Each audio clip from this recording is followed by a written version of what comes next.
নমস্কার বন্ধুরা, আমি শর্মিষ্ঠা কিচেনে সবাইকে স্বাগত। আজকে আমি আপনাদের সঙ্গে একটা দারুণ স্বাদের রেসিপি শেয়ার করব, পাটিসাপটা। চলুন দেখে নিই কিভাবে বানাই। অনেকে তো অনেকভাবেই বানান, কিন্তু আমি কিভাবে বানাই চলুন দেখে নিই। এখানে আমি একটা পাত্র নিয়ে নিয়েছি, আর এখানে আছে 200 গ্রাম চালের গুঁড়ো। এখানে আমি চালের গুঁড়োটা নিয়ে নেবো এই পাত্রের মধ্যে।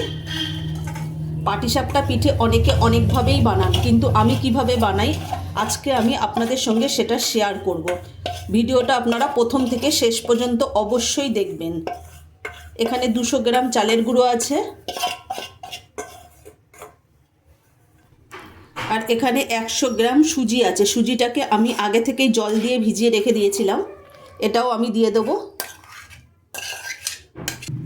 এখানে আমি ছোট এক বাটি ময়দা নিয়ে নিয়েছি।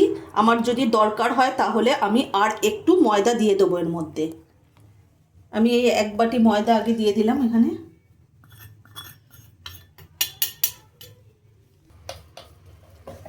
অল্প একটু নুন দিয়ে দিলাম মিষ্টিটাকে ব্যালেন্স করার জন্য।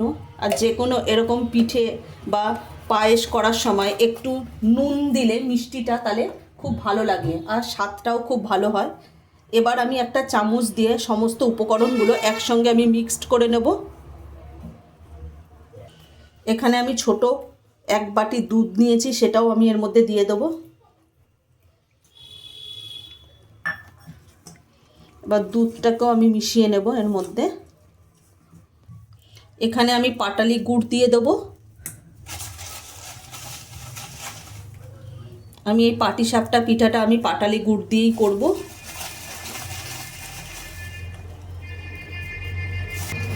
আমি চামচ দিয়ে মিক্সড করে নেব।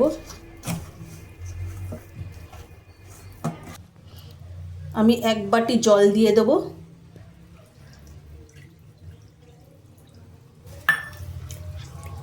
আমি হাত দিয়ে মেখে নিচ্ছি।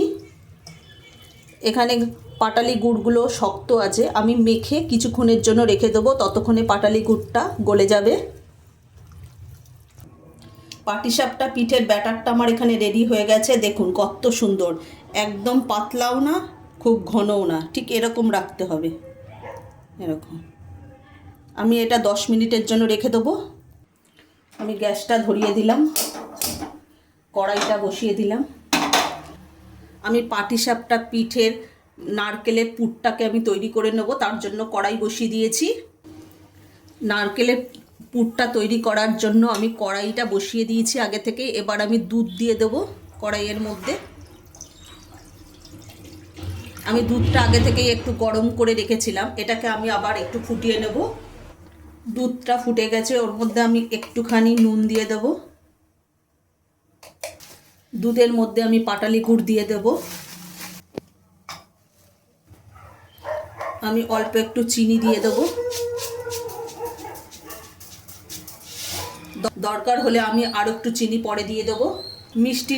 মিষ্টিটা আপনারা আপনাদের পছন্দ মতো দেবেন। এখানে আমি নারকেল কুড়িয়ে রেখে দিয়েছি, সেটা আমি দিয়ে দেবো। এবার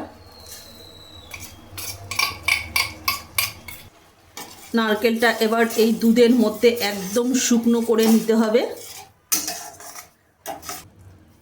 নারকেলের পুরটা আমার একেবারে রেডি হয়ে গেছে, এই দেখুন কত সুন্দর হয়েছে।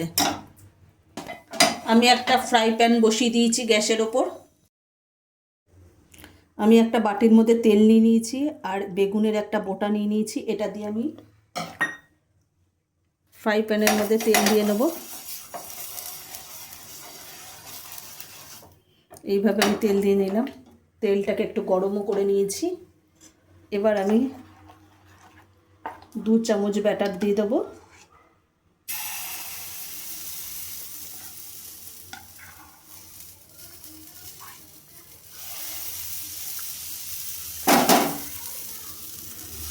চামচের পেছনটা দিয়ে এইভাবে ঘুরিয়ে ঘুরিয়ে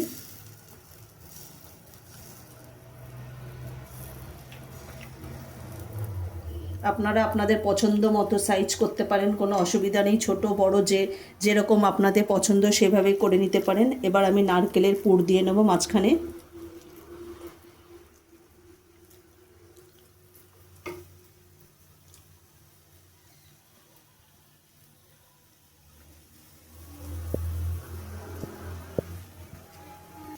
এটাকে আমি একটু হতে দেব, তারপর আমি চামচ দিয়ে তুলে নেব।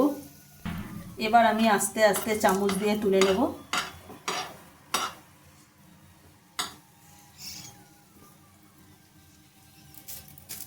আর দুদিক এরকম চামচ দিয়ে মুড়ে দেবেন।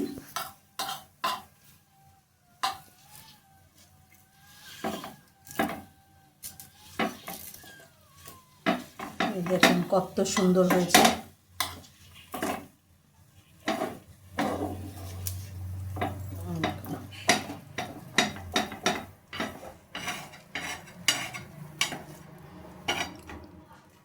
এই দেখুন আমার একটা পাটিসাপটা রেডি।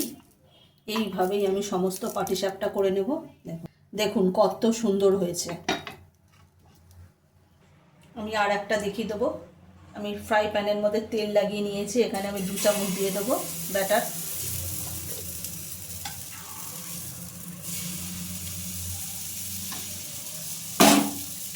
এবার চামচের পেছনটা দিয়ে এইভাবে গোল করে আমি দিয়ে দেবো। সাইজটা আপনারা আপনাদের পছন্দ মতো দেবেন, আবারও বললাম।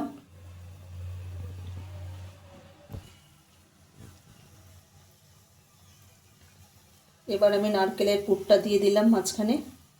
এবার একটু হতে দেব। এবার আমি চামচ দিয়ে তুলে নেব আস্তে আস্তে করে। দেখুন কত সুন্দর উঠে যাচ্ছে। এই দেখুন, এবার দুদিকে একটু চেপে দেবেন।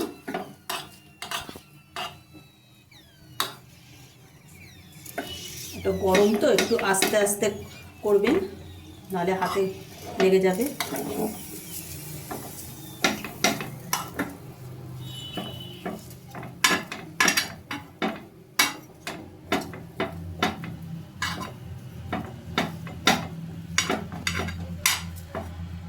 দেখুন কত সুন্দর হয়ে গেছে।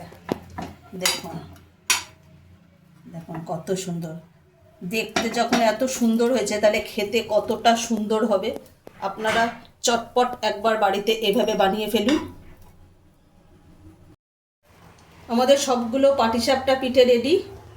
আচ্ছা, যদি আমাদের এই পাটিসাপটার রেসিপিটা যদি ভালো লেগে থাকে তাহলে লাইক, কমেন্ট, শেয়ার এবং সাবস্ক্রাইব করতে ভুলবেন না। আর অবশ্যই এভাবে বাড়িতে বানিয়ে খেয়ে দেখবেন।